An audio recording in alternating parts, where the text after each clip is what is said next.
The Lord be with you. And with your spirit. A reading from the Holy Gospel according to Matthew. Glory to you, Lord. In my mind, in my lips, and in my heart.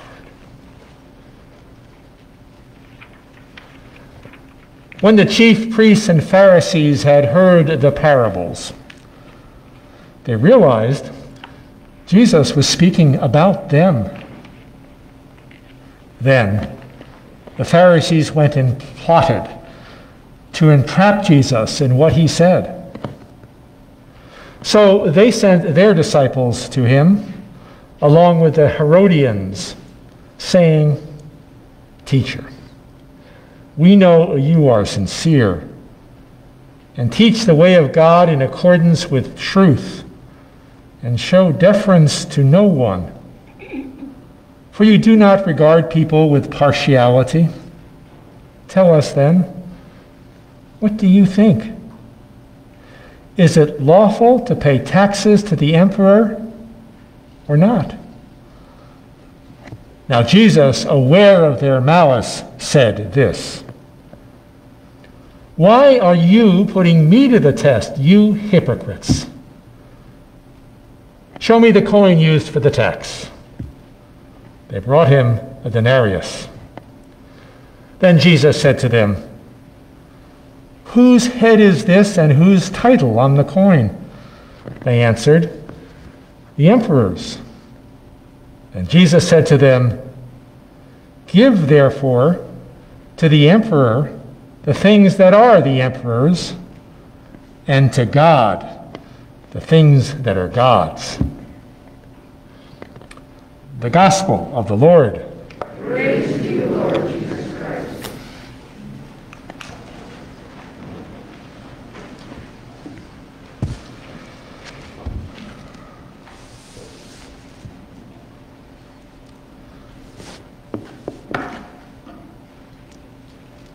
I'm going to tell you a story. It happens to be a true story. I think you'll find it interesting on its own merits, for it is a story of two kings, two queens, a prince, two popes, and a saint. Hopefully I have your interest. I tell you this story to make a point related to both Isaiah in the first reading and the Matthew Gospel. In one word summary, connecting together Isaiah and the Gospel and the intent of this homily. The one word summary is allegiance. Allegiance.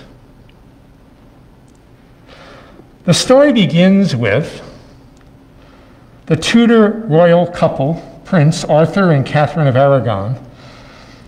They were to become King and Queen of England once Arthur's father, Henry VII, died. It was Arthur who died first, the son, leaving Catherine a widow. For political reasons, imagine that, all those years ago, since Catherine was the daughter of the King and Queen of Spain, Henry VII and the Tudor family wished to keep Catherine in the Tudor line of succession by having her marry Arthur's brother, Henry VIII. Now, all of these main characters were devout Catholics, and as such, consistent with church law in effect at that time, Henry VII petitioned Pope Julius II to allow Catherine to be married to his son, Henry VIII, once he became king. The dispensation was granted. After many years of marriage, Catherine had not been able to provide Henry the male heir to the throne that he so desperately desired. As a result, Henry found himself attracted to Anne Boleyn and felt she could provide the heir. Still a devout Catholic, Henry went to his grave believing he was a Catholic. Henry appealed to Rome again, to another pope, to have his marriage to Catherine annulled. Rome, of course, refused. Henry then took matters into his own hands. He declared himself head of the Church of England and married Anne.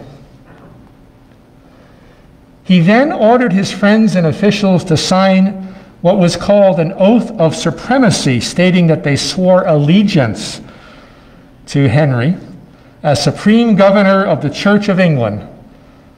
Failure to do so was to be treated as treason. As Supreme Governor of the Church, Henry could allow the annulment, which he did. Now, the Lord High Chancellor of England, one of Henry's closest friends, Thomas More, refused to sign the oath. Thomas More knew and agreed that he had an obligation to his king and country, but Thomas More also knew he had an obligation to God. And when the two obligations came into conflict, Thomas More chose to follow his conscience and give his ultimate allegiance to God. On his way to public execution at Tower Hill in London, I remember it well, not the execution, but Tower Hill, More encouraged the people to remain steadfast in the faith. Listen to his last words. These are recorded. This is fact. This is part of history. The last words of what was to become St. Thomas More were, "I die the king's good servant, but God's first." Today's gospel reminds us that as Catholics, though we have a responsibility as citizens to abide by the laws of the country, our ultimate obligation, our primary obligation, is allegiance to God. If they ever clash, country versus allegiance to God, or allegiance to God in conflict with allegiance to country, we must do what Thomas More did. We must not compromise our allegiance to God. So what do we hear in today's gospel? You know it well. We've heard it so many times, most of us have it memorized. Wanting to trick Jesus, they ask him, is it lawful to pay taxes to Caesar or not? Now Jesus was a smart man, divine and smart, and he knew whatever answer he gave, he'd be in trouble with one group or another. So this is what he said. Repay to Caesar what belongs to Caesar, and to God what belongs to God.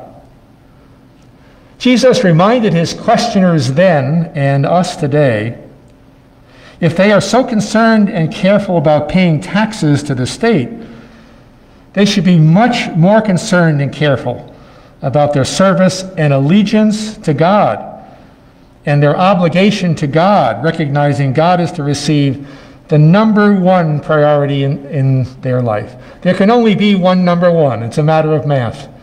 You can't top number one. And number one is singular. It's not plural. There can only be one ultimate allegiance in our lives. We fulfill our duties to our country by obeying just laws and working for the welfare of all citizens.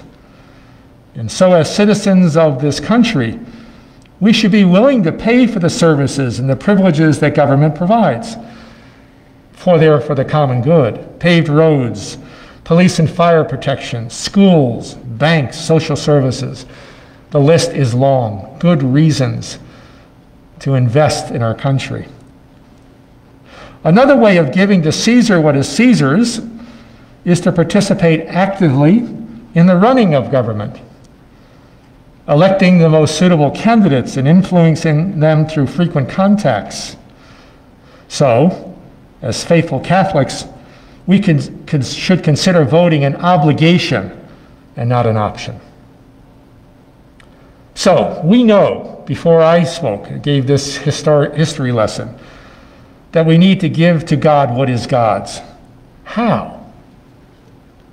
Since everything is God, everything is gift from God, everything we have, everything, we must return to God as first fruit, that which God has given us. We call that stewardship. We call that giving time and talent and treasure. As such, each November, just in 2 weeks from now, we're invited to make a stewardship pledge of our financial part of stewardship to the parish for the coming year. Our contribution to the parish should be an expression of gratitude to God, giving back to God some of what he has given us. Next Sunday, we officially kick off this year's campaign, and in mid-November, we'll ask you to make your commitment. So let me summarize. Allegiance is the focus. During Henry VIII's reign, Thomas More was known as Lord Chancellor Thomas More, a man of high position and honor. Ever since he was martyred, he has been known as Saint Thomas More. Why did his name change?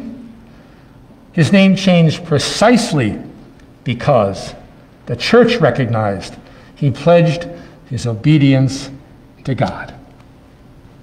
I invite you to do the same. It's not easy.